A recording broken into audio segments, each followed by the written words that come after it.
فقد قال الله تعالى في كلامه المجيد والفرقانه الحميد. فأعوذ بالله من الشيطان الرجيم. بسم الله الرحمن الرحيم.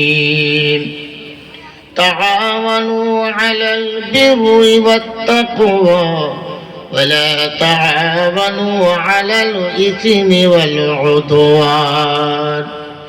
وقال الله تعالى: بسم الله الرحمن الرحيم.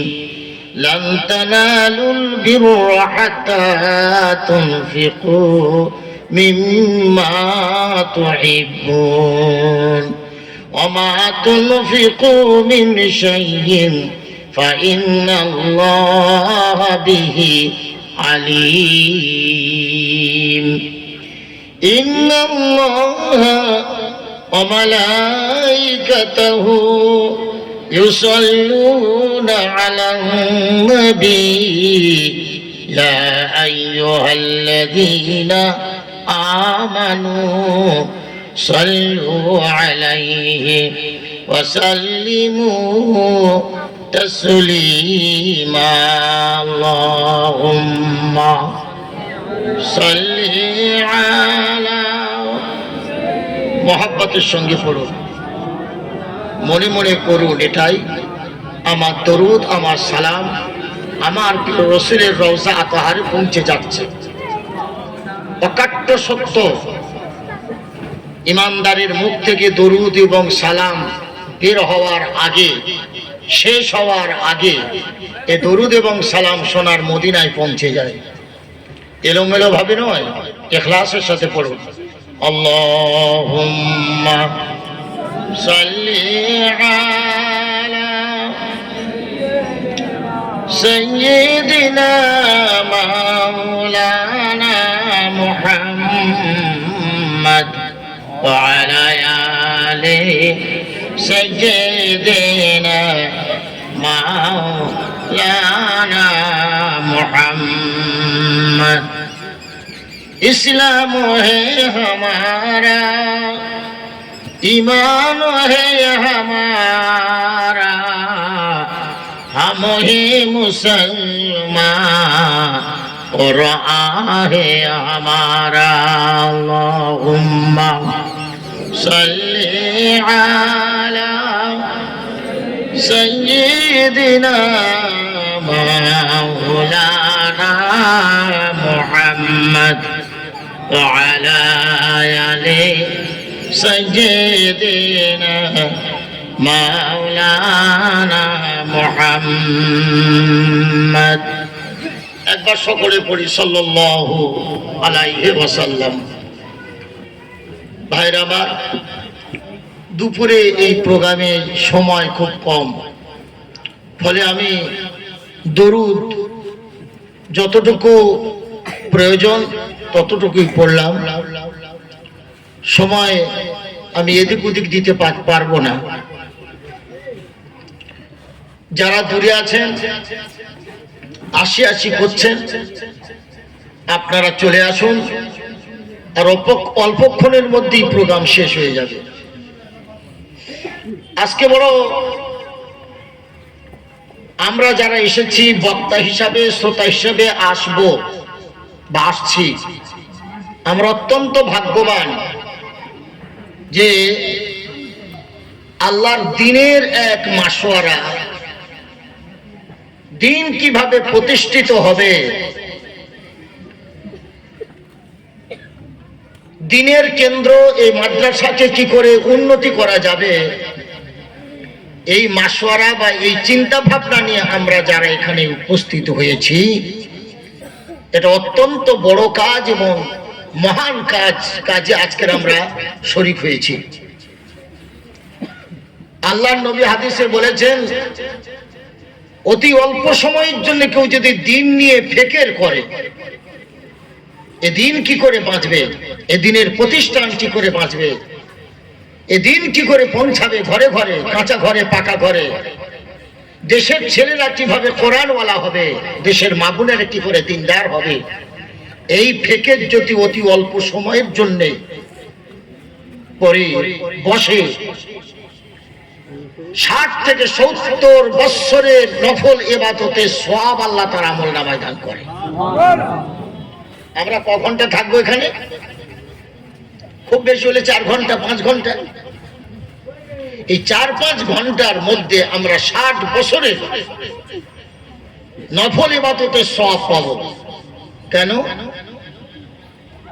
কাজ যখন গুরুত্ব হয়, কাজ যত গুরুত্ব হয়, সেই কাজের কর্মী যিনি হন তার মূল্য তত বৃদ্ধি পায়।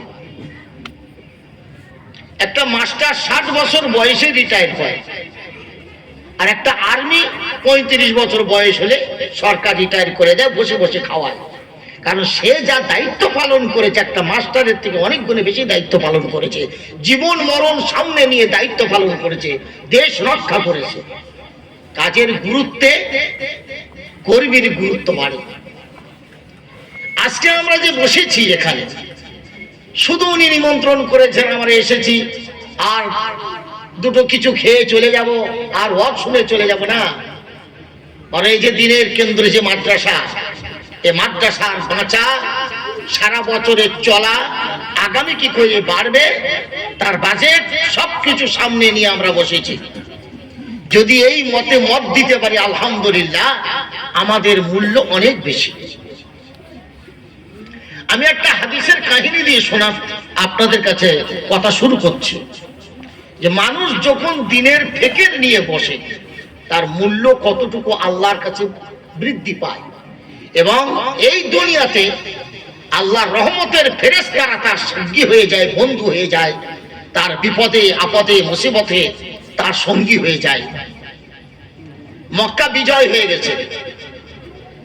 মক্কা বিজয়ের পরে মক্কাবাসী ভয়ভীত, যে আজ যখন মক্কা বিজয় হয়েছে, আমরা মুহাম্মদ সাল্লাল্লাহু আলাইহি ওয়াসাল্লাম যা কষ্ট দিয়েছি, মুসলমানদের যে অত্যাচার করেছি অতীতে, আজ আমাদের সব কচু কাটা করবে। আল্লাহর নবী ছিলেন মহান নবী, তিনি ছিলেন রহমাতুল লিল আলামিন। উদার কণ্ঠে বললেন, মক্কাবাসীরা শোনো, আজ আমি তোমাদের কারোর থেকে প্রতিশোধ নেব না। হযরত ইউসুফ আলাইহিস সালামের ভাইদের যেমন ক্ষমা করেছিলেন, আমি মুহাম্মদ সাল্লাল্লাহু আলাইহি ওয়াসাল্লাম আমি তোমাদেরও ক্ষমা করে দিলাম। সুবহানাল্লাহ। এই যে ক্ষমার ইতিহাস পৃথিবীতে, এই ইতিহাস কেউ জন্ম দিতে পারেনি আজও পর্যন্ত। প্রতিশোধ 4 আনা নিয়েছে 12 আনা। আল্লাহ নবী সাল্লাল্লাহু আলাইহি ওয়াসাল্লাম প্রতিশোধ তো দূরের কথা, একচেটিয়া ক্ষমা। হিন্দার মতন নারী, যিনি হযরত হামজার নাক, কান, ঠোঁট, জিভ, আঙুলের মাথা কেটে কলিজা বার করে, গলায় মালা পরে কলিজা বার করে চিবিয়েছিল, সেই হিন্দা আল্লাহ নবীর কাছে গেছে মুখ ঢেকে, হে আল্লাহ নবী, আমাকে কি আপনি ক্ষমা করতে পারবেন? কে তুমি? আপনার চাচার আঙুল কেটে নাক, কান, চোখ তুলে মালা করে যে গলায় বেঁধে কলিজা বার করে চিবিয়েছিল, আমি সেই হিন্দা। আল্লাহ নবী বললেন, হিন্দা, তুমি কি আমাকে সেই কথা শোনাতে পারবে? আমার নবীর কলিজা কি করে ফেলে তুমি বার করেছিলে? কেমন করে আমার চাচা জানের ঠোঁট, জিভ, চোখ তুলে, কান কেটে, হাতের পায়ের আঙুলের মাথা কেটে তুমি মালা করেছিলে, একটু বলবে? হেন্দা বলতেছে আর নবী ডুবরে ডুবরে কাঁদতেছে। আল্লাহ নবী বলেন, হেন্দা, আমি তোমাকে ক্ষমা করে দিলাম, কিন্তু একটা কথা, তুমি জীবনে আমার সামনে মুখ খুলে আসবে না। তোমার চেহারা দেখে আমার নবীর কথা মনে উঠবে, না জানি আমি সহ্য করতে পারবো না, কোনো অভিশাপ দেবো। এই জন্য তুমি আমার সামনে যতদিন বাঁচবে, তুমি বা আমি যতদিন বাঁচবো, আমার সামনে তুমি আসবে না, বাকি তোমাকে ক্ষমা করে দিলাম। হেন্দা বললেন, হে আল্লাহ নবী, আমি ভেবেছিলাম মক্কার সব মানুষের যদি ক্ষমা হয়, আমার ক্ষমা আপনি করবেন না, আপনি আমাকেও ক্ষমা করে দিলেন। আপনার মতন মহান নেতা, আপনার মতন দয়ালু নেতা পৃথিবীতে আর জন্মগ্রহণ করবে না, দ্বিতীয় কেউ হবে না। আল্লাহ নবী বলেন, আলী চলো আজকের কাবায় নামাজ পড়বো, চাবি চাও। ডেকে বলেন চাবি দাও, মক্কার কাবা ঘরের চাবি দাও। বাঁধা ছাগলের মতন এসে চাবিটা খুলে দিল, আল্লাহ নবীর হাতে চাবি দিল। আল্লাহ নবী বললেন, আমি মক্কায় থাকাকালীন তোমার কাছে চাবি চেয়েছিলাম, তুমি আমাকে অনেক কটু কথা বলেছিলে। আমি তোমাকে বলেছিলাম একদিন এই চাবি আমার হাতে দিতে হবে। আজকের সেই দিন যেদিন তুমি বাঁধা ছাগলের মতন চাবিটা এনে আমার হাতে দিলে। মক্কার দরজা খোলা হলো, আল্লাহ নবী আবার চাবিটা নিলেন, নিয়ে বলেন, এই নাও চাবি, এই চাবি আবার তোমাকে দিলাম, কিয়ামত পর্যন্ত তোমার বংশধরের কাছে থাকবে। পৃথিবীর যত বড় হাস্তি আসুক, তোমার কাছ থেকে একমাত্র জালেম ছাড়া কেউ চাবি দিতে পারবে না। আল্লাহ নবী বলেন, আলী এসব কি দেখছি মক্কার ভিতর, কাবার ভিতরে এত মূর্তি, সব বার করে। আল্লাহ নবী সাল্লাল্লাহু আলাইহি ওয়াসাল্লাম হাতে একটা ছড়ি, আল্লাহ নবী ছড়ি দিয়ে কপালে ঠেকাচ্ছে মূর্তি। এখন সামনের দিক থেকে যদি ধাক্কা দেওয়া যায়, দণ্ডায়মান বস্তু যেটা দাঁড়িয়ে আছে ও পেছন দিকে পড়বে না সামনের দিকে পড়বে? চুপ করে থাকলে হবে না, বুঝতে হবে, কথা বলতে হবে। আচ্ছা, একটা দণ্ডায়মান বস্তু দাঁড়িয়ে আছে, তার সামনের দিক থেকে ধাক্কা দিচ্ছেন, পেছন দিকে পড়বে না সামনের দিকে পড়বে? পিছন দিকে পড়বে। আল্লাহ নবী ছড়ি নিয়ে কপালে ঠেকাচ্ছে মূর্তি, আর তেলাওয়াত হচ্ছে যা যা আল হক ওয়া যাহাকাল বাতিল, সত্য এসেছে, মিথ্যার খবর রচিত হয়েছে, আর এখানে থাকতে পারবে না, পালাও, দূর হয়ে যাও। কপালে ঠেকাচ্ছে ছড়ি, আর সঙ্গে সঙ্গে মূর্তিটা আল্লাহ নবীর পায়ের উপর সেজদায় পড়ে যাচ্ছে। জোরে বলেন সুবহানাল্লাহ। পেছনে পড়ছে না, সব মূর্তিগুলো নবীর কদমে পড়ছে সেজদায়। হযরত আলীকে বলেন, আলী ধরো আর বার করে দাও। একটা একটা বার হতে হতে 360টা আর 358টা বেরিয়ে গেছে, সব বের হয়ে গেছে। উপরে আছে অনেক বড়, অনেক উঁচুতে দুটো আছে, একটার নাম হুবুক আর একটার নাম নাহিলা। এরা সকলে পরিচর্যা পরিদর্শন করতেন, কার অসুখ হচ্ছে, কার মাথায় পানি দিতে হবে, কাকে খাওয়াতে হবে, এসব দেখাশোনা করতে এই দুজন। তো আল্লাহ নবী বলেন, আলী ও দুটো কি থাকবে? আল্লাহ নবী বলেন, হযরত আলী বলে, ইয়া রাসূলুল্লাহ থাকার তো কোনো যুক্তি নেই। হুজুর, আল্লাহ নবী তাহলে কি করে পারবে? হযরত আলী বলেন, হুজুর এত সহজ কথা, আপনি আমার কাঁধে ওঠেন আর আমি আলী আপনাকে তুলে দিচ্ছি, আপনি হাত বাড়িয়ে নিচে ফেলে দেন, আমি বার করে দেব। আল্লাহ নবী বলেন, আলী এটা সহজ কথা নয় রে আলী, তুমি বলেছো আমি তোমার কাঁধে উঠি, তুমি আমারে চাগিয়ে তুলবে। আলী তুমি আলী, আল্লাহ তোমার এমন ক্ষমতা দিয়েছে, হতে পারে পৃথিবী তুমি জাগাতে পারো, কিন্তু আমি নবী, আমাকে জাগাতে পারবে না। আমি নবী, আমার নবুয়তের ক্ষমতা, নবুয়তের বোঝা এত ভারী, তুমি পৃথিবী জাগাতে পারবে, হিমালয় পর্বত তুমি জাগাতে পারবে আমি জানি, কিন্তু তুমি আমাকে জাগাতে পারবে না, নবুয়তের বোঝা জাগাতে পারবে না। সুবহানাল্লাহ বলে। সেই নবুয়তের বোঝা মাদ্রাসা, ওই যে কোরআনের একটা আয়াত আছে না, যদি পাহাড়ের উপর পরিবর্তন করতে চাইলেন আল্লাহ, নাজিল করতে চাইলেন, আয়াতটা আমি ভুলে যাচ্ছি। আল্লাহ বলেন, পাহাড় তোমার উপরে কোরআন নাজিল করব। পাহাড় কেঁদে বলেন, আল্লাহ আমি পারবো না, আমি রিসালাতের দায়িত্ব নিতে পারবো না, আমি কোরআন আমি বলতে পারবো না, আল্লাহ আমাকে ক্ষমা করুন, আমি চুর চুর হয়ে যাবো। আমি মানুষের উপরে দায়িত্ব দিলাম, যে কোরআন আমি মানুষের উপরে নাজিল করেছি। আলী সব বোঝা তুমি বইতে পারবে, কিন্তু নবুয়তের বোঝা বইতে পারবে না। আমি নবী ছাড়া নবুয়তের বোঝা বইতে পারবে না, ফলে তুমি আমাকে চাকাতে পারবে না। আল্লাহ নবী তাহলে ওটা পারবো কি করে? আল্লাহ নবী বলেন তুমি আমার কাঁধে ওঠো। আমার ওয়াজ যারা ভালো করে শুনবে না তারা পেছন থেকে বলবেন কি বোকা, ও হাদিস কোরআনের মূর্খ, কিচ্ছু বোঝে না, নবীর কাঁধে আলী উঠবে। হ্যাঁ, দিন এর থেকে আল্লাহ নবী বোঝালেন আমি নবী, আমার থেকে দিন বড়। আচ্ছা, নবীরা দিনের জন্য এসেছে না দিন নবীর জন্য এসেছে? এই কথাটা উত্তর দিতে পারবেন কেউ? কোন শিক্ষিত ভাই, জ্ঞানী ভাই আছেন? নবীরা দিনের জন্য এসেছেন না দিন নবীর জন্য, নবীদের জন্য এসেছে? নবীরা দিনের জন্য এসেছে। ঠিক, দিন বড়। আল্লাহ নবী বলেন আলী তুমি আমার কাঁধে ওঠো, আমি তোমারে জাগাই, তুমি তোমারে তুলি, তুমি উপর থেকে দুটো ফেলে দাও, তারপরে নিচে নেমে বার করে দেবে। হযরত আলী বলে ইয়া রাসূলুল্লাহ, বাবা মা যদি আপনার পদতলে কোরবান হয়ে যাক, আমি আলী আপনার কাঁধে উঠতে পারবো না। হযরত আলী কিছুতেই উঠবেন না।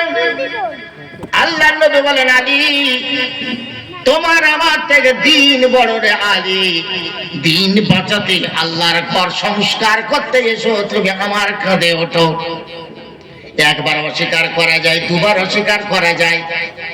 নবীর কথা, নবীর আদেশ অস্বীকার করলে কাফের হয়ে যাবে, এ ফতোয়া আলী জানতেন। হযরত আলী বললেন ইয়া রাসূলুল্লাহ আমি রাজি। আল্লাহর নবীর কাঁধে হযরত আলী, আল্লাহর নবী তুলে বলেন আলী এখন তুমি তোমার অবস্থা কি? হযরত আলী বলেন ইয়া রাসূলুল্লাহ আপনার দেহের সঙ্গে আমার দেহ টাচ হওয়ার কারণে আরশে মুআল্লা হতে সপ্তম জমিনের নিচে পর্যন্ত সব আমার চোখের সামনে ভাসতেছে। সমস্ত জ্ঞান, সমস্ত ইলম আমার চোখের সামনে ভাসছে। এজন্য আল্লাহ নবী বলেছিলেন আল ইলমুল মাদি আনা ইলমুল মাদিনাতি ওয়াল আলিয়্যু বাবুহা, আমি হলাম ইলমের শহর আর প্রবেশদ্বার হলো হযরত আলী। হযরত আলী উঠলেন, দুটো মূর্তি পাড়া হয়ে গেল, ফেলে দিল। হযরত আলী চিন্তা করছেন নবী কখনো বসবেন তারপরে আমি নামবো, এটা হতে পারে না, নবীর কষ্ট হতেছে। হযরত আলী নবীর কাঁধ থেকে ঝাঁপ দিয়ে নিচে পড়েছে, কাবা শরীফের মেঝে পড়লেন ঝাঁপ দিয়ে। আল্লাহর নবী তাড়াতাড়ি তুললেন, হযরত আলীকে তুলে বলেন আলী এত উপর থেকে আমার কাঁধ থেকে ঝাঁপ দেওয়ার দরকার ছিল না, আমি তো নামতাম, আমি তো বসতাম, তুমি নামতে কেন? তুমি দেরি সহ্য হলো না? হযরত আলী বলে ইয়া রাসূলুল্লাহ যে কাজের জন্য আপনার কাঁধে উঠেছিলাম কাজ হয়ে গেছে, এরপরে আপনার কাঁধের উপরে দাঁড়াতে লজ্জা বোধ করি, এর জন্য আমি ঝাঁপ দিয়ে পড়েছি। আল্লাহর নবী বলেন আলী তোমাকে কি লাগলো? এত জোরে তুই পড়েছো, তোমাকে কি লেগেছে? হযরত আলী বলে ইয়া রাসূলুল্লাহ খোদার কসম করে বলি আমি উপর থেকে ঝাঁপ দিয়ে পড়লাম, পড়তে গিয়ে আমি আরো জোরে পড়লাম, কিন্তু আল্লাহর হাবিব গো আমাকে একটু লাগে না। আল্লাহর নবী বলেন আলী লাগবে কি করে বল? তোমাকে যিনি তুলেছেন তিনি রহমাতুল লিল আলামিন। সুবহানাল্লাহ, রাসূলকে তুলেছেন কে? হযরত আলীকে তুলেছেন কে? রাসূল। রাসূলকে রহমাতুল লিল আলামিন। আলী তুমি যখন পড়ে গেছো, তোমাকে তুলেছিলাম আমি রহমাতুল লিল আলামিন, আর তুমি যখন পড়ে গেছো তোমাকে বুকে জড়িয়ে তুলে নিয়েছে জিবরিল আমিন। তুলেছে আমি নবী, আর তুমি পড়ে যাওয়ার সাথে সাথে তোমার বুকে তুলে নিয়েছে জিবরিল আমিন। সুবহানাল্লাহ। কারণটা কি বুঝতে হবে। হযরত আলী একজন সাহাবী, তিনি পড়ে যাবেন, জিবরিল আমিন তুলবেন কেন? তার কারণ হলো এটাই, হযরত আলী সংসারের কোনো কাজে যায় নাই, ব্যক্তিগত কোনো কাজে যায় নাই, দিন বাঁচাতে, আল্লাহর ঘর সংস্কার করতে, শিরক থেকে মানুষকে, মুসলিম জাতিকে থেকে মুক্তি করতে দিতে আল্লাহর নবীর সঙ্গে এসেছেন দ্বীনের কাজে। তাই দ্বীনের কাজে যত বিপদ আছে তার হেফাজতের জন্য রহমতের ফেরেশতা থাকে, জোরে বলেন সুবহানাল্লাহ। আমি হাদিসের কাহিনী দিয়ে আপনাদের বোঝাতে যাচ্ছি। আজকে যারা আপনারা এসেছেন মাদ্রাসার দরদি হিসাবে, মাদ্রাসার খুঁটি আপনারা, এলাকার বন্ধু, এলাকার মানুষ, আপনাদের ফেকের আজ মাদ্রাসার চিন্তা ভাবনা আগামী 1 বছর মাদ্রাসা কেমন করে চলবে, এই যদি আপনাদের ইখলাস এবং উদ্দেশ্য হয়, খোদার কসম আল্লাহর রহমতের ফেরেশতা আপনাদের বিপদে বন্ধু হয়ে থাকবে। আল্লাহ রাব্বুল আলামিন বলেন, নাহানু আউলিয়াউকুম ফিল হায়াতিদ দুনিয়া ওয়া ফিল আখিরাহ ওয়া লাকুম ফিহা মা তাশতাহি আনফুসুকুম ওয়া লাকুম ফিহা মা তাদউন নুজুলাম মিন গফুরির রহিম। কিয়ামতের দিন, মুসিবতের দিন সব মানুষ উলঙ্গ হয়ে নফসি নফসি বলে কাঁদবে। এইরকম মুহূর্তে একদল ফেরেশতারা ঘুরে ঘুরে দেখবে কারা ইমানদার, কারা দিনের মদদগার, কাদের দিয়ে দিন বাঁচলো, দিনের দাওয়াত নিয়ে দেশ দেশ দেশান্তরে ছুটলো, দিনের মদদের জন্য রক্ত দিল, ঘাম দিল, পয়সা দিল, বুদ্ধি দিল, সহযোগিতা করলো। মাদ্রাসার ছেলেদের খাওয়া নাই, জ্বালানি নাই, আর চাল নাই, হতে না হতে সাহায্য করেছে। ফেরেশতারা ঘুরে ঘুরে ঘুরে ঘুরে দিনের মদদগারদের খুঁজে খুঁজে দেখবে, এ বান্দা তুমি কেন নফসি নফসি করে কাঁদো? তুমি তো এই করেছিলে দুনিয়ায়, আল্লাহর দিন নিয়ে তুমি চলেছিলে দিনের মদদগার হিসাবে, তুমি তো দিনের মদদগার ছিলে। চলে এসো, আল্লাহ রাব্বুল আলামিন আজ তোমরা আল্লাহর মেহমান। নাহানু আউলিয়াউকুম ফিল হায়াতিদ দুনিয়া ওয়া ফিল আখিরাহ। তুমি যখন দিনের মদদ করেছো, দিনের উপরে চলেছিলে, ঈমান নিয়ে চলেছিলে, আমরা দুনিয়াতে তোমার মদদ করেছিলাম, বিপদে আপদে মুসিবতে তোমরা আমাদের দেখো নাই, আমরা তোমাদের দেখেছি। আজ আখিরাতের ময়দানেও আমরা ফেরেশতারা, আমরা তোমাদের বন্ধু হিসাবে আজ তোমাদের পাশে রয়েছি। সুবহানাল্লাহ ওয়া বিহামদিহি। আমরা ফেরেশতাদের দেখিনি, ইমানদার, আল্লাহওয়ালা, দানী, সত্যবাদী, নেককার, এদের সাথে ফেরেশতা থাকে, রহমতের ফেরেশতা না থাকে। কোরআন বলতেছে আমি না, নাহানু আউলিয়াউকুম ফিল হায়াতিদ দুনিয়া। তুমি আল্লাহর মদদ করবে, তুমি দ্বীনের মদদ করবে, তুমি দ্বীনের ফিকির করবে, তুমি মানুষের সাহায্য করবে, বিধবার সাহায্য করবে, অনাথের সাহায্য করবে, আর ফেরেশতারা তোমাকে ভুলে থাকবে, আল্লাহ তোমাকে ভুলে থাকবে। হতে পারে না তোমার বিপদে মানুষ তোমার পাশে থাকবে না, আল্লাহর রহমতের ফেরেশতা তোমাদের পাশে দিয়ে তোমার মদদ করবে। সুবহানাল্লাহ। এরপরে ফেরেশতারা ভুলে যাবে না, মরণের পরে কিয়ামতের দিনে নফসি নফসি নফসি। ফেরেশতারা বলবেন কিসের চিন্তা? আমরা তো সেই বন্ধু দুনিয়াতে তোমার মদদ করেছিলাম, এখন আমরা তোমার পাশে আছি, এসো। আউলিয়া নাহানু আউলিয়াউকুম ফিল হায়াতিদ দুনিয়া ওয়া ফিল আখিরাহ ওয়া লাকুম ফিহা মা তাশতাহি আনফুসুকুম। আজ তোমরা যা চাইবে আল্লাহর তরফ থেকে পাবে, জোরে বলেন সুবহানাল্লাহ। না খেয়ে ফকিরকে দিয়েছিলে, না খেয়ে গরিবকে দিয়েছিলে, এতিম বাবা নাই, মা নাই, শীতের সময় নিজের ছেলের কাপড় কিনতে দেরি, মাদ্রাসার এতিমের ছেলেদের কাপড় কিনতে দেরি করো নাই। যখন মাওলানা তোমাদের কাছে অভিযোগ করেছে, তাদের অভিযোগ পূরণ করেছো। আজ তোমরা যা চাইবে আল্লাহ তরফ থেকে আল্লাহ তোমাদের সব দিয়ে দেবে। মা তাশতাহি আনফুসুকুম ওয়া লাকুম ফিহা মা তাদউন। এরপর এক্সট্রা যা চাইবে তাও দেবে। যা দিয়েছো আল্লাহর জন্য তার বিনিময় পাবে, আর আজ যা চাইবে আল্লাহ তাও দেবে। জোরে বলেন সুবহানাল্লাহ। নুজুলাম মিন গফুরির রহিম। আজ তোমরা কি পাবে? আল্লাহর তরফ থেকে মেহমানদারি হবে। ও ভাইরা, আপনাদেরকে নিমন্ত্রণ করেছে। এই মাদ্রাসায় আসার পরে টিফিন হলো, ফলের টিফিন, রুটি, গোশ, এরপরে আবার খাওয়া দাওয়া। এতটুকু আপ্যায়ন তো করেছেন, মেহমানদারি করেছেন। আল্লাহ এত বড় দাতা, যার কোনো অভাব নাই। সারা দুনিয়ার মানুষকে আল্লাহ যদি ভরপুর করে দেয়, আল্লাহ রহমতের ভান্ডার থেকে এক কাতরা পরিমাণ কমবে না। সে আল্লাহ রাব্বুল আলামিন কেমন মেহমানদারি করবেন? কিতাবে এসেছে আল্লাহ রাব্বুল আলামিন বলবেন ঠান্ডা খাবে না গরম খাবে।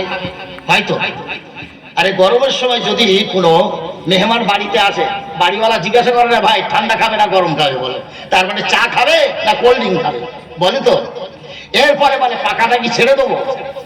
আবার আধুনিক যদি হয়, স্ট্যান্ডার্ড মেহমান যদি হয় আর স্ট্যান্ডার্ড বাড়িওয়ালা যদি হয়, এবার বলবে টিভিটা কি ছেড়ে দেবো? টিভি এসব হয় মেহমান হয়। আল্লাহ রাব্বুল আলামিন কিয়ামতের দিন তার মেহমান বান্দাদের বলেন, বান্দা কি খাবি বল, টিফিন কর। কিসের টিফিন হবে? হাদিস পাকে এসেছে মাছের কলিজার টিফিন সর্বপ্রথম আরশের ছাওয়ার নিচে বসিয়ে আল্লাহ খাওয়াবে। মাছের কলিজার টিফিন হবে, সুবহানাল্লাহি ওয়া বিহামদিহি। সেটি ওই ডায়মন্ডের পচা মাছ নাকি? রায়দিঘির পচা মাছ মনে করেছে যে 4 মাস ধরে নদীতে ধরে ধরে পচা এনে বরফ দিয়ে তুলেছে ওই কলিজা? যা একবার খাবেন যা স্বাদ লাগবে, পরের বারে যখন খাবে তার থেকে আরো উন্নত স্বাদ। সুবহানাল্লাহ, এটাই হলো জান্নাতের খাসলত। এই রকম ফল আপনি খাবেন। আল্লাহ যখন আপেল দেবে, আপনি তো আল্লাহ তখন মানুষ বলবেন জান্নাতীর আল্লাহ এ ফল, এ আপেল তো দুনিয়াতে খেয়েছি, সেই আপেল তো। আল্লাহ বলবেন কামড় মেরে দেখ একবার। যখন কামড় মেরে দেখবে এত স্বাদ, তখন বলেন আল্লাহ না না না, এই আপেল খাইনি। একবার কামড় মারবেন, ঢোক গেলে আবার কামড় মারবেন। প্রত্যেক কামড়ে আলাদা আলাদা স্বাদ, প্রত্যেক চিবুড়িতে আলাদা আলাদা মজা। মাছের কলিজার টিফিন হবে। আল্লাহ রাব্বুল আলামিন বলবেন, বান্দা এখন তো তুই খেলি আমার আরশের ছাওয়ায় বসে, তামাম কিয়ামতের ময়দানটা দেখ, সব তামা হয়ে গেছে। সূর্যের 12টা মুখ এই জমিনকে তামা করে দিয়েছে। কাফের বেঈমান মানুষরা হাঁটতেছে, মাথার ঝিনু গলে পায়ের গরমে নাক কান গাল দিয়ে বেরোচ্ছে, মৃত্যু হচ্ছে না। এখন আমি আল্লাহ তোদের আরশের নিচেই বসিয়ে খাওয়াচ্ছি, এর থেকে বড় নিয়ামত আর কি তোদের জন্য দেবো বল? আল্লাহ রাব্বুল আলামিন বলবেন যেমন দুনিয়াতে বলেছিল টিভিটা কি ছেড়ে দেবো, আল্লাহ রাব্বুল আলামিন বলবেন বান্দা টিভি দেখবি কি বল? আপনার বলতে তো হুজুর আমরা যারা টিভি দেখি আর এখন তো মোবাইলে খুব দেখতে তো জায়েজ হলো, আল্লাহ তো টিভি দেখাবে, একটু আলাদা হবে। ও টিভি আর আমাদের টিভি একটু আলাদা।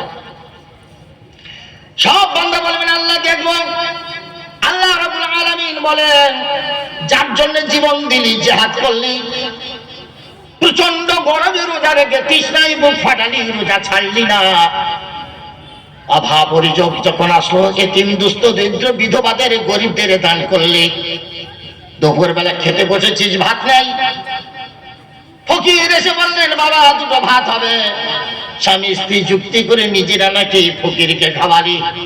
আমি আল্লাহ সব দেখেছিলাম রে, আজ আমি আল্লাহ তার বিনিময় যার জন্য করেছিলিস যে আল্লাহর জন্য, সেই আল্লাহকে একবার দেখে নে।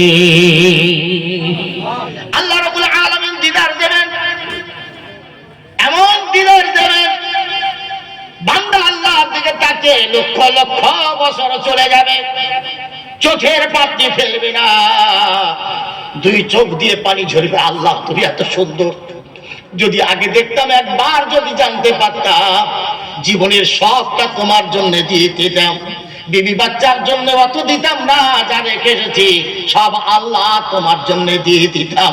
তুমি এত সুন্দর, তুমি এত সুন্দর আল্লাহ, তুমি এত সুন্দর কোনদিন ভাবি নাই। সব আল্লাহ ওয়ালা জান্নাতীরা বলবেন আল্লাহ তোমারে দেখে এত স্বাদ লাগলো, এত মজা, না দেখে হাজার হাজার সেজদা দুনিয়ায় দিয়েছি, একবার তোমার কদমে সেজদা দিই। আল্লাহর পায়ের কাছে সব জান্নাতীরা জান্নাত সেজদায় পড়ে যাবে। এত মজা, এত স্বাদ আল্লাহর জান্নাতে সেজদায়, কোটি কোটি বছর চলে যাবে, কোন বান্দা আল্লাহর কদম থেকে সেজদা তুলবে না, মাথা তুলবে না। আল্লাহ রাব্বুল আলামিন বলবেন ওঠো বান্দা মাথা তোলো, এ আমার বান্দা দ্বারা আমি বুঝেছি রে, তোদের আল্লাহকে দেখে তোদের স্বাদ মেটে না। আমি আল্লাহ ওয়াদা করছি, প্রতি জুমার রাতে আমি আল্লাহ তোদের আমি দিদার দেব। ভাইরা আবার শেখ সাদি একটা সুন্দর কবিতা লিখেছে, ঘটনা লিখেছে। রাস্তা দিয়ে যাচ্ছে শেখ সাদি রহমাতুল্লাহ আলাইহি ঘটনা লিখেছে। এক আল্লাহর ওলি রাস্তা দিয়ে যাচ্ছে। এক বিশ্ব সুন্দরী বেশ্যা দেহ ব্যবসায়ী দাঁড়িয়ে আছে। আপাদ মস্তকে তার সোনার দানায় ভরা, যেমন দেখতে তেমন চেহারা তেমন গঠন প্রণালী। আল্লাহর ওলি একবার তাকিয়ে চোখ ফেলে না, অনেকক্ষণ এক দৃষ্টে তাকিয়ে আছে। মেয়েটি তখন চিন্তা করলো, বুঝেছি টাকাওয়ালা, পয়সাওয়ালা, গাড়িওয়ালা, বাড়িওয়ালা, জমিদার, রাজা, বাচ্চা আমার রূপে পাগল হয়ে যায়, সব ভুলে যায়। বিবির কথা ভুলে যায়, বাচ্চার কথা ভুলে যায়, রাজত্বের কথা ভুলে যায়। এমন রূপ আমার। আমি বুঝেছি ওই আল্লাহর ওলি মনে হয় আল্লাহকে ভুলে গেছে। আস্তে করে আল্লাহর ওলির কাছে এলো, এসে বলেন, হুজুর আসসালামু আলাইকুম। হুজুর চোখটা নামান, আমার চেহারার দিক থেকে বুঝতে পেরেছি হুজুর আপনি আমার মোহে মুগ্ধ হয়ে গেছে। এখন আপনারে বলি, কবরের কথা স্মরণ করেন, আল্লাহকে ভয় করেন। হুজুর আপনি আল্লাহর ওলি, আমি জাহান্নামের কি, আমার দিকে এমন করে তাকাবেন না। আল্লাহর ওলি বুঝতে পেরেছে, ভুল ধারণা করেছে, বুঝতে পারে নাই, আমার তাকানোর কারণ জানতে পারে নাই, এখন ওর বুঝে আসে নাই। আল্লাহর ওলি বলে, শোনো ওহে নারী, বলি যে তোমারই হইনি কোন আমি অধীর, তোমার মোহে মুগ্ধ হইয়া পড়ে নাই আমর আখিনী।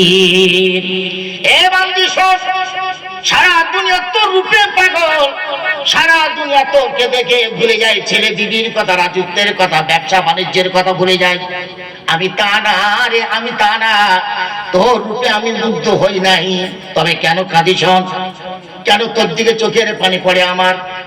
বিশ্ব মাঝারে তুমি হে নারী, হও যদি এত সুন্দর, তবে তোমারে যে জন্ম করিল সৃজন, সে না কত সুন্দর। কোনো এফেক্ট করলো না কিন্তু আপনাদের কাছে মনে হচ্ছে হয় শীতে লেগেছে আপনাদের, এদিকে মনোযোগ দিচ্ছেন না, মনে হচ্ছে এরকম একটা ব্যাপার হলো। আরেকবার পড়ছি, বিশ্ব মাঝারে তুমি হে নারী, হও যদি এত সুন্দর, তবে যে জন তোমারে করিল সৃজন, সে না কত সুন্দর।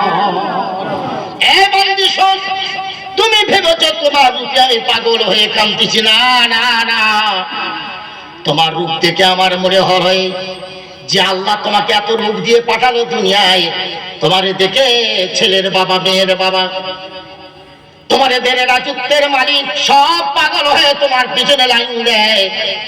তবে যার যে তোমার এত সুন্দরী বানালো, সে আল্লাহর কাছে কত না সৌন্দর্য, তার রূপ কত না সুন্দর, কত না বেশি। আল্লাহ রাসূল বলেছেন, কিয়ামতের দিন ঈমানদারেরা আল্লাহকে দেখে শান্তি হয়ে যাবে। আমি এই জন্য কাঁদি রে আল্লাহর বান্দি, আমি কিয়ামতের দিন আবার আল্লাহকে দেখতে পাবো কিনা। আর আল্লাহকে যদি দেখতে পাই, তবে আল্লাহর রূপে আমি মুগ্ধ হয়ে যাব, যেহেতু তোমার থেকে আমার আল্লাহর রূপ অনেক গুণে বেশি। কবি নজরুল বলেছেন, সে রূপেরই মোহ যদি দেখে তোমার কেহ, দোজখে কি যেতে পারে পবিত্র তার দেহ। হোক না সে হাজার পাপী, হোক না সে হাজার পাপী, হোক না বেনামাজি, যেদিন রোজ হাসরে করতে বিচার তুমি হবে কাজী। বাংলা কবিতা বুঝে এসেছে? বুঝে আসে নাই? এ কিয়ামতের দিন আল্লাহ বিচারক হয়ে বসবে। আল্লাহর কি মহিমা! আল্লাহকে সব বান্দা দেখবে, গুনাহগার দেখবে, পাপী দেখবে, নেককার দেখবে, সব দেখবে। কবি নজরুল বলছেন, আল্লাহ আমিও তো তোমার সেই রূপ দেখবো, আর তোমার রূপ দেখার পরে জাহান্নামে যাবো, আর তো হতে পারি না। আর কোনোদিন আমি জাহান্নামে যাব না, তোর পবিত্র রূপ দেখবো, আবার জাহান্নামে যাব। জাহান্নামে যদি যাই তবুও জাহান্নামের আগুন আমাকে পোড়াতে পারবে না। জোরে বলেন সুবহানাল্লাহ। এ হলো আমার আল্লাহর রূপ, এ হলো আমার আল্লাহর রূপের ফজিলত। জি, হযরত আব্দুল কাদের জিলানী রাহমাতুল্লাহ আলাইহি বিশ্ববিখ্যাত পীর, যার উপরে আর কোনো পীর নাই। সমস্ত পৃথিবীর যত বড় আল্লাহর ওলি হোক, কাবা সবার কাছে হযরত আব্দুল কাদের জিলানী রাহমাতুল্লাহ আলাইহি দুই কদম। বাড়াবাড়ি বললাম না ঠিক বললাম? কথা বলে আমি কি বেশি বললাম? না, এই রকম আল্লাহর ওলি রাতের অন্ধকারে তাহাজ্জুদ পড়ে আর কাঁদতে। না খাহাম বাগের দেওয়ারা, না খাহাম আয়েশে দুনিয়া, अगर ख्वाहाम तुरा ख्वाहाम न ख्वाहाम बागेर देवारा। रब्बुल आलामीन সারা জীবনের তপস্যা, সারা জীবনের নামাজ রোজা ইবাদত, সারা জীবনের তাহাজ্জুদ জিকির আজকারের বিনিময়ে তোমার কাছে দুনিয়ার শান্তি চাই নাই, কবরের শান্তি চাই নাই, হাসরের শান্তি চাই নাই, জান্নাতও চাইনি আল্লাহ, শুধু চাই তুমি আমাকে দিদার দিও। তুমি কেমন আল্লাহ আমি বললাম, আমি তোমাকে এক নজরে দেখবো আল্লাহ। তোমাকে দেখার পরে যদি আমি জাহান্নামে যাই, তুমি যদি আমাকে জাহান্নামে দাও, আমার কোনো দুঃখ থাকবে না, কারণ তোমার দিদার পাওয়ার পরে আমি যদি জাহান্নামে যাই, জাহান্নামের আগুন আমারে পোড়াতে পারবে না। এখন আপনারা বলেন, নামাজ রোজা তাসবিহ তেলাওয়াত দান সাদকার বিনিময় জান্নাত চান না আল্লাহকে চান? দেখেন কি নীরব আমাদের মধ্যে, কি নীরবতা। আমি কি বাংলায় বলছি? এতক্ষণ বোঝানোর পরে আপনারা জিজ্ঞাসা করছি এখন আল্লাহর দরকার না জান্নাতের দরকার? এখনো সবার জবানে আসেনি, কারণ এবার অনেক গভীর কথা, সবার বুঝে আসবে না। আল্লাহকে চাই না জান্নাত চাই? আরে জান্নাতে কি মজা আছে যেখানে আল্লাহ পাবেন না? আপনাকে জান্নাত দেওয়া হবে কিন্তু আপনাকে আল্লাহ দেওয়া হবে না, আল্লাহ দেখবেন না, আল্লাহ দিদার পাবেন না। ওই জান্নাত আপনার জাহান্নামের থেকে কষ্ট বেশি হবে। আমাদের যাদের বিয়ে হয়েছে, যে যুবকের বিয়ে হয়, প্রথম শ্বশুর বাড়ি গেল যেদিন, শাশুড়ির হাতের বহু রান্না খেল, বহু রকমের বহু প্রণালীর বহু পদের তরকারি খেল। তারপরে যদি শ্বশুর বলে বাবা জামাই খেয়েছ শ্বশুর বাড়ি, আর সহজে নেত্রার স্টেশনে দোকান বাড়ি, এখানে শোয়া হবে না। জামাই নেত্রার স্টেশনে যে শোবে, কিন্তু পরের দিনে শ্বশুর বাড়ি আসবে কি? উত্তর দাও। মাথা নামলে হবে না, কথা বলে আসবে? ও জামাই ফিরে আর শ্বশুর বাড়ি আসবে? বলে তোর বাড়িতে আল্লাহর গজব হোক। শ্বশুরকে বলবে তুমি মনে হয় জীবনে শ্বশুর বাড়ি যাওনি। ঘুরে বলবেন শ্বশুর আব্বা আমি তোমার বাড়ি খেতে আসি নাই, তুমি যা যা খাইয়েছো আমার মা সব খাইয়ে রেখে দিয়েছে আগে থাকতে, ঠিক না বল? আমি তোমার বাড়ি এসেছি খাওয়ার জন্য নয়, আমি নতুন বিয়ে করেছি, আমার স্ত্রীর সঙ্গে আমারে দিদার করতে দাও। আমি জালালউদ্দিন, আমি এইটা গবেষণা করে আপনাদের সামনে তুলতেছি।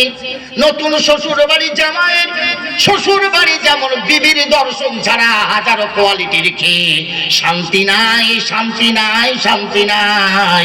ওরে মুসলমান তুমি জান্নাতে যাবে, খোদার কসম করে বলি ওই জান্নাতে তোমার কোনো মজা নাই, মজা নাই, স্বাদ নাই, যে জান্নাতে তুমি আল্লাহর দর্শন মিলবে না। এই জন্য জান্নাতের থেকে আল্লাহর দর্শন অনেক গুণে বড়। এই দর্শন মিলবে কাদের? এই দুনিয়ায় যাদের আল্লাহ অর্থ দিল, বুদ্ধি দিল, ক্ষমতা দিল, দিনের রাস্তায় ব্যয় করেছি, এতিমের পেছনে দিল, দুস্থ দরিদ্রদের পেছনে দিল। আল্লাহ রাব্বুল আলামিন বলবেন আয় আয় আয়, আমি আল্লাহ তোদের দিদারে দেব। কিয়ামতের দিন একদল ডাকবেন আল্লাহ আল্লাহ আল্লাহ, পানি দাও পানি দাও।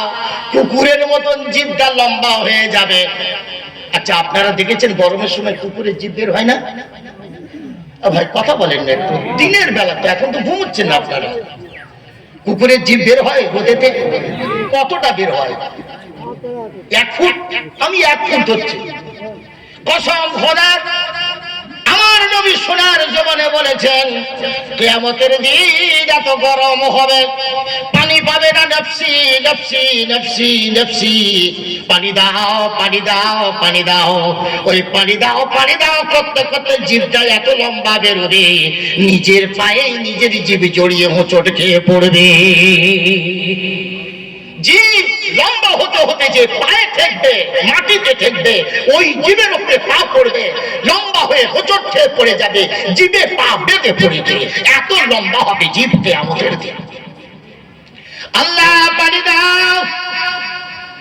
আল্লাহ বলবেন, তোদের জন্য আজ আমি পানি দেবো না। কেন আল্লাহ পানি দেবে না? আল্লাহ বলবেন, এই জন্য পানি দেবো না, আমার তৃষ্ণার্ত বান্দারা দুনিয়াতে তো আমি আল্লাহ তোর বাড়ি পানি চেয়েছিলাম, তোর দরজায় গিয়ে বললাম পানি দাও, তুই সেদিন বলেছিলি আমার কলসি তোমার পানি নাই, বুক ভরা তৃষ্ণা নিয়ে ফিরে আসলাম। আমি সেদিন বলেছিলাম কিয়ামতের ময়দানে যদি পাই তোরে পানি দেবো না। আল্লাহ তুমি তো বেনে আস, তোমার পানি লাগে না, খাওয়া লাগে না, বিবি নাই, বাচ্চা নাই, কিছুই লাগে না, তবে তুমি কেন আমার কাছে পানি চাইলে? আল্লাহ রাব্বুল আলামিন বলবেন, আমি যাইনি রে, আমার বান্দা গিয়েছিল তৃষ্ণার্ত বান্দা, প্রখর রোদে হেঁটে হেঁটে তোর কাছে গিয়ে পানি চাইলো। তুই বলেছিলে যে আমার বাড়িতে পানি আছে কিন্তু টিউবওয়েল অনেক দূর, আনতে বড় কষ্ট হয়, নানা অজুহাতে পানি দিলি না। আমি আল্লাহ সেদিন চুক্তি করেছিলাম, আমার বান্দা যখন তোর বাড়ি থেকে তৃষ্ণার্ত অবস্থায় ফিরে আসে, আমি আমার জাতের কসম খেয়ে বলেছিলাম কিয়ামতের দিন, মুসিবতের দিন, তুই বান্দা যদি আমার কাছে পানি চাস, আমি তোকে পানি দেবো না দেবো না দেবো না। আর একদল বলবেন আল্লাহ খেতে দাও, এই ভীষণ কিয়ামতে খেতে দাও, আল্লাহ খেতে দাও, বড় ক্ষুধা লেগেছে। আল্লাহ রাব্বুল আলামিন বলবেন তোরে খেতে দেবো না। বান্দা বলবেন আল্লাহ কেন খেতে দেবে না আমায়? আমার এতিম বান্দা, দুস্থ দরিদ্র গরিব বিধবা, দুটো তিনটে বাচ্চা নিয়ে উপায় ছিল না, স্বামী মারা গেছিল, খেতে পায় নাই, মাদ্রাসার ছাত্ররা এতিম দুস্থ দরিদ্র, তাদের জন্য উস্তাদরা এসেছিল, তুই ভ্রুক্ষেপ করলি না। আমি সেদিন আল্লাহ চুক্তি করেছিলাম নিজের জাতের উপরে, আমি আল্লাহ কসম খেয়ে বলেছিলাম তুই যদি আমার কাছে কোনোদিন খেতে যাস, আমি আল্লাহ তোকে খেতে দেবো না। ওরে বান্দা, আজ খেতে দেবো না, কাল যদি আমার গরিব বান্দা দুস্থ বান্দাদের দিতিস, আমি আল্লাহ আজ তোর প্রতি দয়া করতাম। ভাইরা আমার, আল্লাহ নবী আরো বলেছেন, ততক্ষণ পর্যন্ত সেই পূর্ণ ইমানদার হতে পারবে না। রাতের অন্ধকারে উদর পূরণ করে বিবি বাচ্চা নিয়ে খেল, তারপরে বিছানায় ঘুমিয়ে পড়ল, আনন্দের ঘুম ঘুমায়। পাশের বাড়িতে হোক সে হিন্দু হোক সে খ্রিস্টান, আমার বান্দা খেতে পায় না, অনাহারে তার ঘুম আসে না, একট উকট আল্লাহ আল্লাহ বলে। আমি আল্লাহ, আমার আল্লাহ বলেন ততক্ষণ পর্যন্ত তুমি নামাজি, তুমি নামাজি, তুমি ইমানদার, তুমি পূর্ণ ইমানদার হতে পারলে না।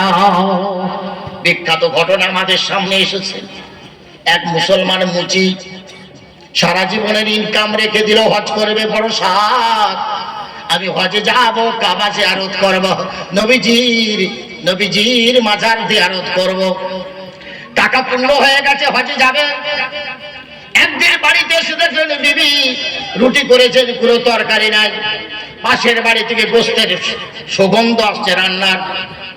বিবিকে বললেন ওই পাশের বাড়ি যাও, একটু বাটি নিয়ে একটু তরকারি নিয়ে এসো, গোসে। বাটিটা নিয়ে গেল বিবি, যে বলেন বোন একটু তরকারি দাও, আজ আমাদের তরকারি হয় নাই। মেয়েটি দাঁড়িয়ে বললেন বুবুজান তরকারি আছে কিন্তু দিতে পারবো না গো। কেন দিতে পারবে না? 3 দিন আমাদের খাবার নাই, আমার বাচ্চা কাচ্চা, আমি বিধবা, আমি মরা ছাগলের গোশ এনে রান্না করেছি, আমাদের জন্য হালাল, তোমার জন্য হালাল নয়। সেদিনের নারীদের কি মশলার জ্ঞান ছিল, যা আজ আমার মতন পুরুষের নাই।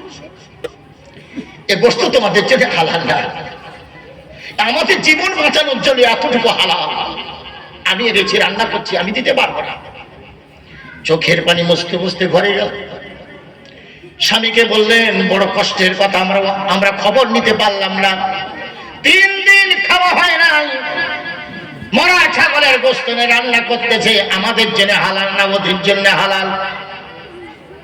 মুচি মুসলমান অনেকক্ষণ নীরব থাকার পর টাকার বস্তাটা নিয়ে গিয়ে বললেন, মা, আমার জীবনের সাধনা, আমার জীবনের বড় সাধনা ছিল হজ করব।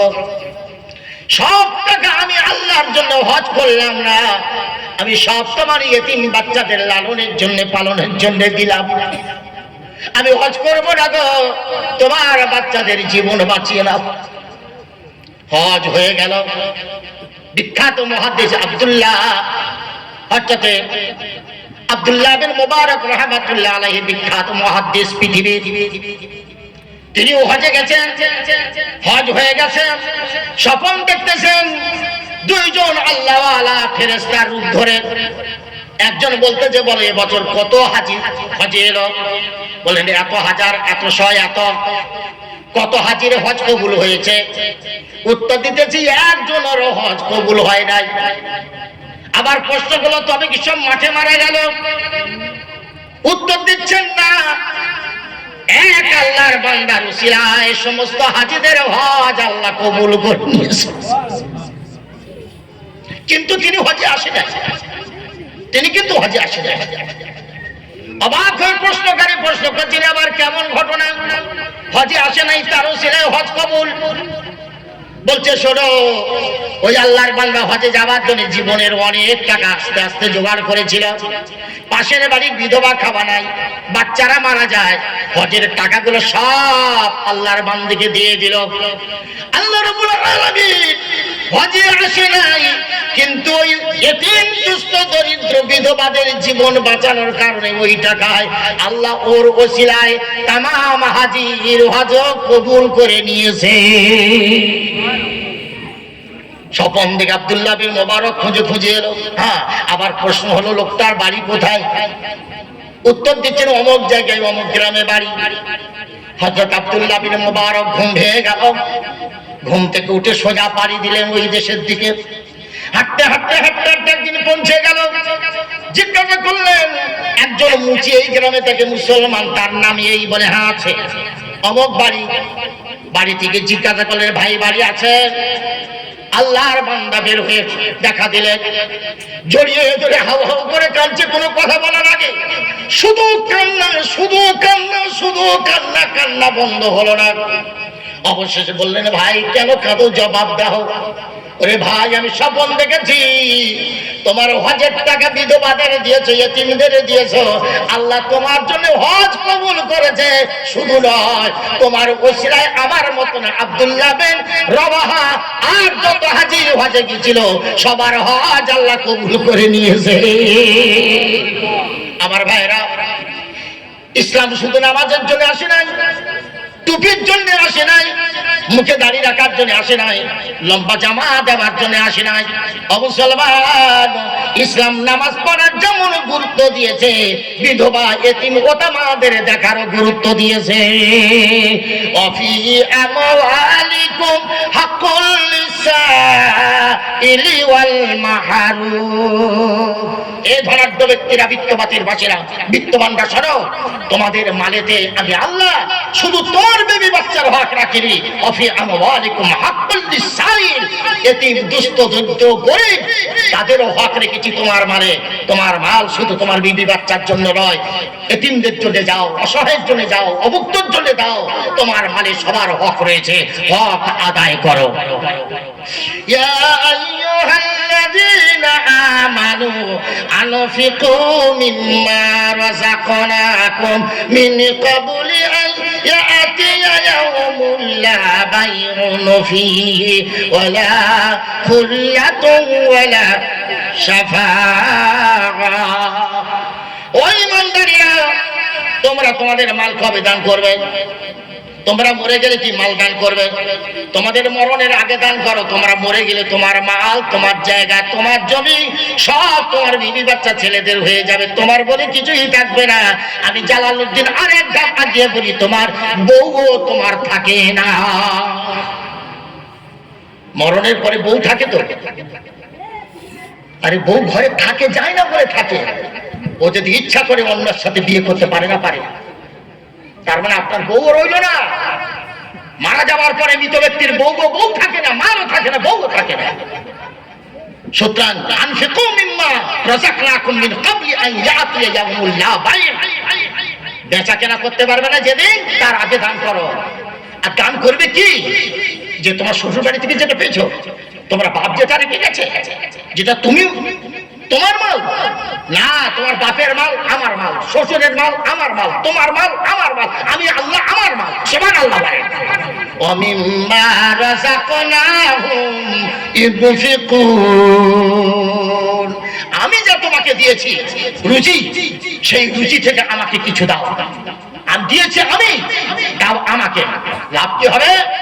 লাইন শাকারতুম লাযীদান্নাকুম ওয়া লাইন কাফারতুম ইন্না আযাবি লাশাদীদ। যদি আমার মাল আমাকে দাও, আমার দিনের জন্য দাও, আমার গরীব প্রয়োজনীয় বান্দাদের জন্য দাও, আমি আল্লাহ রাব্বুল আলামিন আবার তোমাকে বাড়িয়ে দেব। জোরে বলেন সুবহানাল্লাহ। বাড়িয়ে দেবো, আমি বৃদ্ধি করে দেবো। আর যদি তা না হয়, তুমি যদি মনে করো মাল আমার, তাহলে মনে রাখো ইন্না আযাবি লাশাদীদ, আমার কষ্ট, আমার আযাব, সাংঘাতিক আযাব তুমি পাবে। আমার খাবে, তুমি খাবে, তোমার বিবি খাবে, তোমার বাচ্চা খাবে, তোমার মেয়ে খাবে, জামাই খাবে, আর আর কারোর দিকে তাকাবে না। আমি মাল ছিনিয়ে নেবো। আল্লাহ পাক আমাদের থেকে হেফাজত করুন। ভাইরা, আবার সাহাবারা বুঝেছিলেন এক আয়াতের ব্যাখ্যা, সাহাবারা বুঝেছিলেন। দাঁড়িয়ে দাঁড়িয়ে খেজুরের বাগান দান করেছে আল্লাহর জন্য, জীবন রক্ষ করে দিয়েছে, বিবি বাচ্চা সব বিদায় দিয়েছে। এক সাহাবীর ঘটনা, যেটা বলছে এটা একজন সাহাবীর ঘটনা। জিহাদের ময়দানে দাঁড়িয়েছে, বুঝতে পেরেছে জিহাদের ময়দানে আমি পারবো না, পালিয়ে চলে যাই, মন বলছে। হযরত সাহাবী বললেন, কি পালিয়ে যাবে? কাপুরুষ হয়ে দাঁড়াও, কোথায় পালিয়ে যাবে? তুমি ঘরে যাবে? তবে শোন, হেকায়েতে সাহাবীর বয়ান, সাহাবার বয়ান। এই সাহাবী বলছেন, এ আল্লাহর বান্দা, যদি তুমি জিহাদের ভয়ে, মরণের ভয়ে ঘরে যাও, তবে তোমার ঘর বাড়ি, খেজুরের বাগান সব আল্লাহর রাস্তায় ওয়াকফ। যদি তোর বিবির মহব্বতে যাস, শোন, তবে তোর বিবিকে তালাক, তালাক, তালাক। আর যদি তুই জীবনের ভয়ে যাস, তবে তোর জীবনটা আল্লাহর রাস্তায় ওয়াকফ। এখন বল বান্দা, কোথা যাবি বল? তোর জীবন আল্লাহর কাছে দান, তোর খেজুরের বাগান আল্লাহর রাস্তায় দান, তোর ঘর বাড়ি আল্লাহর রাস্তায় ওয়াকফ। তুই বিবির কাছে যাবি, তোর বিবিকে 3 তালাক। এখন তুই কোথায় যাবি বল? তলোয়ার নে, ঢাল নে, সামনে আগা, মরবি তো শহীদ আর ফিরবি তো গাজী। আগা চল জিহাদের ময়দানে। জি ভাইরা, আবার হাজারো সাহাবার ঘটনা সামনে আসে, বলার সময় নাই। এইখানে মাদ্রাসা কোনোদিন স্বপ্ন দেখিনি, দেখাননি। আমি তো এর আগে বহু এসেছি, আলহামদুলিল্লাহ। দেখেছেন আমাকে কেউ? মনে আছে আপনাদের? চিনতে পারছেন? ওই যে পঞ্চগ্রামের যে জলসা হতো, বড় জলসা, আর জয়নাল আবদিন সাহেব, আল্লাহ তার কবরে নূর ভরে দিক, উনি একটা জলসায় আমার বক্তব্য শুনে নিয়ে আসলেন। ওনার বল এসেছি এসব এলাকায় আমি। জি মনে আছে কারণ? চিনতে পারছেন কেউ? অনেকদিন হয়ে গেছে, তখন আমার ইয়ং কাল, এখন তো আমি বুড়ো হয়ে গেছি, চিনতে পারবেন না হয়তো অনেকে। আমি জানি এখানে কোনো মাদ্রাসা ছিল না, মাদ্রাসা অনেক পরে হয়েছে। মাদ্রাসা যেখানে হয়, মসজিদ যেখানে হয়, খানকা যেখানে হয়, আল্লাহ প্রথমে জায়গা কবুল করেন, তারপরে দিনের কেন্দ্র কোরআনের ঘর তৈরি করেন। জোরে বলেন সুবহানাল্লাহ। এই জায়গা আল্লাহ আগে কবুল করেছে, তারপর মাদ্রাসা কাউকে দিয়ে আল্লাহ বানিয়েছেন। আপনার এলাকার লোকও করেন তো নাকি? যদি বলতে হয় কথা বলতে হবে, কিন্তু সেই কথা থেকে এক আল্লাহর ওলি এসে এখানে মাদ্রাসা বানালেন। আল্লাহ শুকর, আলহামদুলিল্লাহ।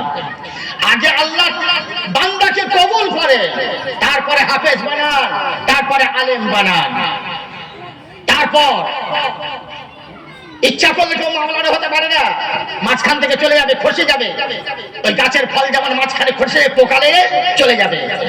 যারা প্রকৃত আলেম হয়, প্রথম আল্লাহ তাদের ভালোবাসে, ভালোবাসার পরে এলেম দান করে মাওলানা বানায়, হাফেজ বানায়।